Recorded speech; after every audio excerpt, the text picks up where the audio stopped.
Hello दोस्तों। आज guys मैं बताने जा रहा हूँ आप लोगों को बिहार स्टाफ सिलेक्शन कमीशन के बारे में। आपको किस तरीके से बिहार स्टाफ सिलेक्शन कमीशन में रजिस्ट्रेशन करना है। जो भी जनरल कैटेगरी से अगर किसी अन्य राज्य से है तो वो जनरल कैटेगरी के स्टूडेंट भी बिहार स्टाफ सिलेक्शन कमीशन में अपना फॉर्म फिलअप कर सकते हैं। और बिहार वालों के लिए बहुत ही अच्छी अपॉर्चुनिटी है, जो कि 12,199 वैकेंसी के साथ में बिहार स्टाफ सिलेक्शन कमीशन की वैकेंसी आई है। इसमें आप अपना फॉर्म डाल के अपना फ्यूचर बना सकते हैं। तो आप किस तरीके से रजिस्ट्रेशन करेंगे ये सब मैं आपको अभी बताने जा रहा हूँ। तो यहाँ पर हमारा डेस्कटॉप साइट में हो गया। सरकारी रिजल्ट को जैसे ही ओपन करेंगे, देखो यहाँ पर हमारा एक ऑप्शन आ जाता है सरकारी रिजल्ट का। और जैसे ही हमारे सरकारी रिजल्ट का ऑप्शन आता है, देखो यहाँ पर एक सरकारी रिजल्ट का ऑप्शन आ गया है। ठीक है, इसको हम क्या कर लेते हैं, क्लिक कर लेते हैं। और जैसे ही इसको हम क्लिक करेंगे, अब ये ओपन हो जाएगा। अब हमारी ये सरकारी रिजल्ट की साइट ओपन हो चुकी है। यहाँ पर हमको देखने को मिल जाएगा कि किस तरीके से हमने यहाँ पर देखो बिहार BSSC। और हाँ, सबसे अच्छी बात, ये 10+2 ही वैकेंसी है।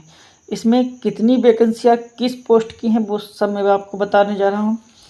ठीक है, तो आपको कुछ नहीं, देखो यहाँ पर एक आपको ऑप्शन दे रखा है, ये वाला BSS inter level apply online. यहाँ पर आपको क्लिक कर देना है। और यहाँ पर जैसे ही आप क्लिक करोगे तो आपका पूरा प्रोफार्मा खुल के आ जाएगा। तो हम इसमें गाइस बात सिर्फ इतनी करेंगे कि किस तरीके से आपको फॉर्म में क्या क्या चाहिए और कितनी पोस्टें हैं। देखो इसमें दे रखा है कि BSSC यानी कि बिहार स्टाफ सिलेक्शन कमीशन में 12,199 पोस्ट हैं। ठीक है, और हाँ, फीस भी आपको मैं बता दूं कितनी पे करनी पड़ेगी। अगर आप जनरल कैटेगरी से बिलोंग करते हैं तो जनरल, OBC और EWS कैटेगरी से बिलोंग करते हैं तो आपको 540 रुपये पे करने पड़ेंगे। अगर आप SC और ST से बिलोंग करते हैं तो 135। अगर आप फीमेल कैंडिडेट वो भी बिहार की रहने वाली हैं तो आपको 135 रुपये का ही पेमेंट करना पड़ेगा। दूसरी सबसे अच्छी बात है, इसमें जो एज लिमिट रखी गई है वो मिनिमम एज 18 ईयर है। और मैक्सिमम एज जो मेल के लिए है वो 37 यानी कि 37 ईयर है।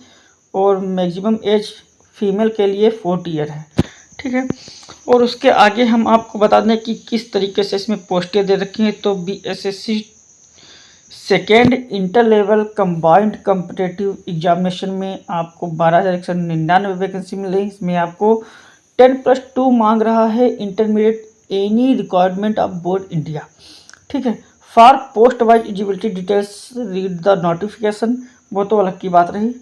अब आपको हम बता दें, रीड कंस्ट्रक्शन डिपार्टमेंट में आपको लोअर क्लर्क डिवीजन की वैकेंसी जो है वो 38 वैकेंसी यानी कि 38 वैकेंसी हैं। उसके बाद prohibition excise and registration department में लोअर डिवीजन क्लर्क की 340 वैकेंसी यानी कि 340 वैकेंसीज हैं। होम डिपार्टमेंट में लोअर डिवीजन क्लर्क की 19 वैकेंसीज हैं। उसके बाद मैं आपको बता दूं, home department reserve branch for forensic science laboratory में लोअर डिवीजन क्लर्क की 10 वैकेंसीज हैं। और लेबर रिसर्चर डिपार्टमेंट में लोअर डिवीजन क्लर्क की 20 वैकेंसी। इस तरीके से ही सभी में वैकेंसी दे रखी हैं। और आपको अगर अच्छी पोस्ट चाहिए जैसे हेल्थ डिपार्टमेंट, तो फाइलेरिया इंस्पेक्टर की जो वैकेंसी हैं वो 69 हैं। और हाँ देखो, cabinet secretariat officer language department में असिस्टेंट इंस्पेक्टर टाइपिंग की वैकेंसी 7 है। Directorate general of civil defence disaster management department lower division clerk की 41 वैकेंसीज हैं। सबसे अच्छी वैकेंसी जो है वो रेवेन्यू एंड लैंड रिफार्मर्स डिपार्टमेंट में है। रेवेन्यू एंड लैंड रिफार्मर्स डिपार्टमेंट में है सबसे अच्छी। और इसमें पोस्ट भी अच्छी है, रेवेन्यू स्टाफ राजस्व कर्मचारी यानी कि 3,559 वैकेंसी यानी कि 3559 वैकेंसी है। पंचायत राज डिपार्टमेंट में बहुत अच्छी वैकेंसी है। इसमें पंचायत सचिव की जो वैकेंसियां हैं वो 3532 यानी कि 3,532 वैकेंसी है। और इसमें एक और है, इसी में देखो पंचायती राज डिपार्टमेंट में ही लोअर डिवीजन क्लर्क की वैकेंसी है, वो 504 यानी कि 504 वैकेंसी हैं। और सबसे अच्छी बात यह है मीनिंग एंड जियोग्राफी डिपार्टमेंट में लोअर डिवीजन क्लर्क की 58 वैकेंसीज हैं। Transport department lower division clerk की 89 वैकेंसीज है। Urban department and housing department में लोअर डिवीजन क्लर्क की 2039 वैकेंसी हैं। SC/ST वेलफेयर डिपार्टमेंट में लोअर डिवीजन क्लर्क की 238 वैकेंसीज हैं। इसी तरीके से कैबिनेट सेक्रेटरीट डिपार्टमेंट में टिपिस्ट कॉम क्लर्क की 4 वैकेंसीज और कोऑपरेटिव डिपार्टमेंट में लोअर डिवीजन क्लर्क की 133 वैकेंसीज हैं। ठीक है, तो इस तरीके से आपको वैकेंसीज के बारे में पता चल गया। अब आपको फॉर्म फिलअप करना है तो सबसे पहले SSC का एक नियम होता है कि आपको रजिस्ट्रेशन पहले करना पड़ेगा, उसके बाद ही फॉर्म फिलअप होगा। तो आज मैं आपको सिर्फ रजिस्ट्रेशन तक ही बताऊंगा, फॉर्म किस तरीके से फिलअप करना है वो अगले वीडियो में मैं अपडेट दे दूंगा। फिलहाल के लिए जिसने भी मेरा वीडियो सब्सक्राइब नहीं किया है, जिसने भी मेरा वीडियो लाइक नहीं किया है वो लाइक कर ले, और जिसने भी चैनल को सब्सक्राइब नहीं किया है वो सब्सक्राइब कर ले, क्योंकि आने वाली अगली नेक्स्ट वैकेंसीज के बारे में मैं आपको बताता रहूँगा।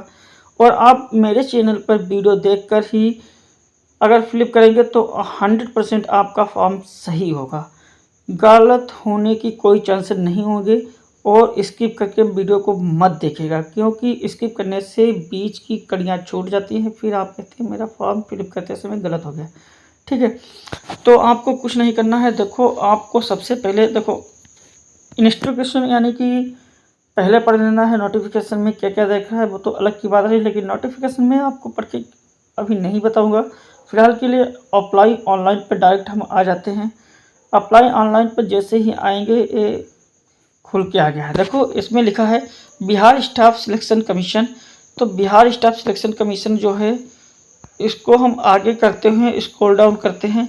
हमें रजिस्ट्रेशन किस प्रकार करना है, देखो यहाँ पे लिखा है क्लिक हेयर फॉर रजिस्ट्रेशन, यानी कि यहाँ पर हम क्लिक कर सकते हैं। यहाँ पर हम क्लिक कर देते हैं। अब इसमें देखो सबसे पहला स्टेप जो दे रखा है वो किसका दे रखा है, नेम का दे रखा है। ये देखो, इसमें आपको आवेदक का नाम भरना है। जैसे ही आपका नाम भरा जाएगा उसके बाद देखो हम आपको जूम करके दिखा रहे हैं। यहाँ पे जेंडर में फीमेल हैं, मेल हैं या ट्रांसजेंडर है। ठीक है, तो आप अगर मेल हैं तो मेल पर क्लिक कीजिएगा।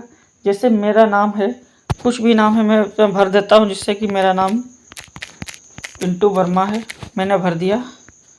ठीक है, मेरा नाम पिंटू वर्मा है तो मैंने भर दिया। हाँ, ये हमने भर दिया। उसके बाद हम क्या करते हैं कि हमारा जो मेल है तो हम मेल हैं तो मेल में भर रहे हैं। उसके बाद देखो डोमिसाइल ऑफ बिहार स्टेट, क्या आप बिहार स्टेट के निवासी हैं? नहीं, हम उत्तर प्रदेश के निवासी हैं, तो यहाँ पर हम क्या कर देंगे, नो कर देंगे। क्या आप जनरल कैटेगरी से बिलोंग करते हैं? नहीं। किस हम BC यानी कि OBC। अगर पहली बात तो अगर आप दूसरे किसी राज्य के हैं तो सिर्फ जनरल कोटा ही यहाँ पे खाली है। ठीक है, तो जनरल ही लोग यहाँ पर भर सकते हैं, बाकी EBC और BC SC ST नहीं भर सकते हैं। दूसरी चीज़ अब हम आपको बता देते हैं, क्या आप EWS से संबंधित हैं? वो तो आगे की बात रही, क्योंकि हमने जब OBC हैं तो OBC का फॉर्म ही नहीं। जनरल अगर हैं तो EWS है तो हाँ करना है, नहीं है तो नहीं। उसके बाद क्या आप क्रीमिलियर यानी कि do you belong to non creamy layer, क्या आप क्रीमी लॉयर से संबंधित हैं? ठीक है, नहीं, तो आपको नो पर क्लिक कर देना है। यहाँ पर देखो आपको हम बता दे हैं, यहाँ पर एक ऑप्शन दे रखा है नो, तो यहाँ पर नो पर क्लिक कर देना है। उसके बाद देखो यहाँ पे लिखा है क्या आप दिव्यांगता यानी कि PWD वाले व्यक्ति हैं, तो भी आपको क्या करना है, अगर आप PWD यानी कि अगर आप दिव्यांग है तो यस वाले पे क्लिक करना है, और अगर आप दिव्यांग नहीं है तो किस पे क्लिक करना है जानते हो, तो आपको नो वाले पे क्लिक कर देना है। ठीक है, इस तरीके से। उसके बाद दिव्यांगता, अगर आप दिव्यांग हैं तो नेचुरल ऑफ डिसेबिलिटी यानी कि दिव्यांगता की प्रकृति क्या है, परमानेंट या थेरेपी। तो आप अगर दिव्यांग हैं तभी तो परमानेंट भरेंगे, या थेरेपी हैं थेरेपी भरेंगे। ठीक है, वो तो अलग की बात रही। अब मैं आपको बता दूं, इसमें कह रहा है are you a person with minimum 40% disability, यानी कि क्या आप न्यूनतम 40% दिव्यांगता वाले व्यक्ति हैं। इसमें भी अगर दिव्यांग हैं तभी भरा जाएगा, नहीं भरा जाएगा, उसके बाद छोड़ दो, ये सब कुछ नहीं करना है वो। हाँ, फिर देखो are you an ex serviceman, क्या आप भूतपूर्व सैनिक रहे हैं या हैं।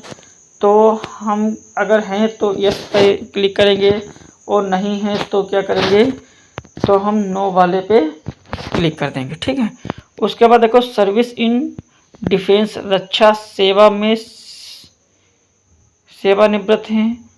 ठीक है, अब देखो हम क्या करते हैं, ये तो हम बता रहे हैं जो अपने देश के अपने मतलब बिहार राज्य के नहीं उनके लिए। ठीक है, और अगर आप बिहार राज्य के हैं तो किस तरीके से फॉर्म भरेंगे, तो यहाँ पर हम यस कर देंगे। यस कर देंगे, फिर इसमें आएगा कैटेगरी भरने को। आप जिस general, OBC, SC, ST, EWS किसी से बिलोंग करते हैं, तो हमने यहाँ पे बीसी कैटेगरी भर दिया। फिर इसमें पूछ रहा है क्या आप क्रिमिलियस रहित से संबंधित है, तो हमने यहाँ पे क्या कर दिया, नो कर दिया, क्योंकि मेरा कोई ऐसा रिकॉर्ड नहीं है। क्या आप दिव्यांग हैं, नहीं हैं, तो इसमें भी नो कर देंगे। उसके बाद देख रहे हैं क्या आप भूतपूर्व सैनिक हैं, तो इसमें भी नहीं कर देंगे। ठीक है, उसके बाद वर्केड या वर्किंग एज सेंटर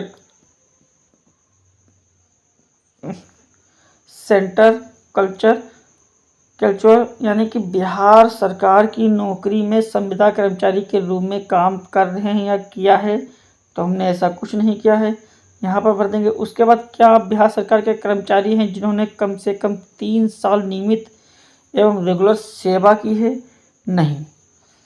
अब उसके बाद इंटर स्तरीय परीक्षा का कौन सा प्रयास है, तो हमारा फर्स्ट अपडेट है, तो हम फर्स्ट भरेंगे, सेकेंड है तो सेकेंड। उसके बाद मोबाइल नंबर यहाँ पे टाइप कर देना है। देखो यहाँ पर एक ऑप्शन दे रखा है मोबाइल नंबर का, तो आपको यहाँ पर क्या करना है, मोबाइल नंबर को फिलिप कर देना है। उसके बाद मोबाइल नंबर की पुष्टि, यानी कि दोबारा कंफर्म मोबाइल नंबर करें, तो आपको क्या करना है, फिर से दोबारा कंफर्म मोबाइल नंबर इसमें डाल देना है।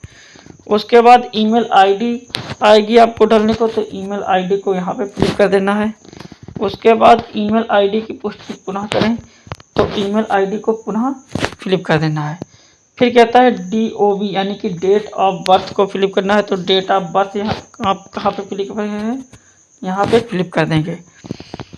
उसके बाद देखो एक कैप्चा दिया गया है, जो कि इस वाले खाने में कहाँ पर फिलिप करना है, तो हम बता रहे हैं आपको, यहाँ पे फिलिप कर देना है। ठीक है, जैसे ही आप कैप्चा फिलिप करेंगे तो यहाँ पे आ जाएगा सेव एंड कंटिन्यू, और आप सेव एंड कंटिन्यू पे क्लिक कर देंगे। सेव एंड कंटिन्यू पर जैसे ही आप क्लिक करेंगे तो क्या होगा, आपका एक OTP जाएगा।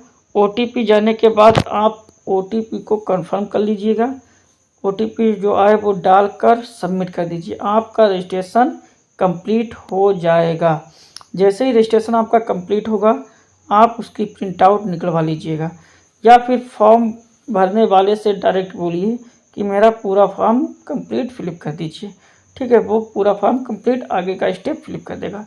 उसमें आपको क्या क्या लगेगा, जो डॉक्यूमेंट सही है, जैसे कि हाई स्कूल इंटर की मार्कशीट, यानी कि तो इंटर की लेवल लगाएंगे तो इंटर की मार्कशीट, हाई स्कूल लेवल की तो हाई स्कूल, तो दोनों लगेंगी। 10+2 की नहीं, हाई स्कूल और इंटर की मार्कशीट लगेगी, प्लस आपका जाति प्रमाण पत्र लग सकता है। Number 3 photo, signature. ठीक है, ये सब इतना लगेगा, और ये सब दस्तावेज क्या होंगे, अपलोड होंगे। अपलोड होने के बाद आपका एड्रेस भरा जाएगा, विलेज नेम, विलेज पोस्ट, फिर पोस्ट के सेंटर कहाँ आप डालना चाहते हैं, किस ज़िले में आप पेपर एग्ज़ाम देना चाहते हैं उसका, वो सब आपको फिलिप करना पड़ेगा। उसके बाद फिलिप करने के बाद फिर से एक कैप्चा दिया होगा, कैप्चे को क्या करना है, फिलिप करके सबमिट कर देना है। ठीक है, आगे की मैं मतलब आगे का अप्लाई कैसे होगा वो सब बताऊंगा, लेकिन पहले का रजिस्ट्रेशन ही इस तरीके से होगा, तो रजिस्ट्रेशन हमने बता दिया है। ठीक है, आगे का मैं अगले वीडियो में बता दूंगा। सो गाइज, अगर किसी ने मेरा वीडियो स्किप किया है तो प्लीज़ स्किप करके मत देखना, कभी भी मैं पूरा वीडियो ही डालता हूँ। दूसरी चीज़, अगर चैनल नहीं सब्सक्राइब किया है तो सब्सक्राइब कर लीजिए प्लीज़, क्योंकि अगर आप मेरा चैनल सब्सक्राइब करेंगे तो मेरा भी मन होगा कि मैं बच्चों को कुछ और बताऊं, किसी को कुछ और बताऊं। ठीक है, तो आप भी मेरा सपोर्ट कीजिए और मैं तो आपका सपोर्ट करता हूं। So guys please, so guys welcome and happy.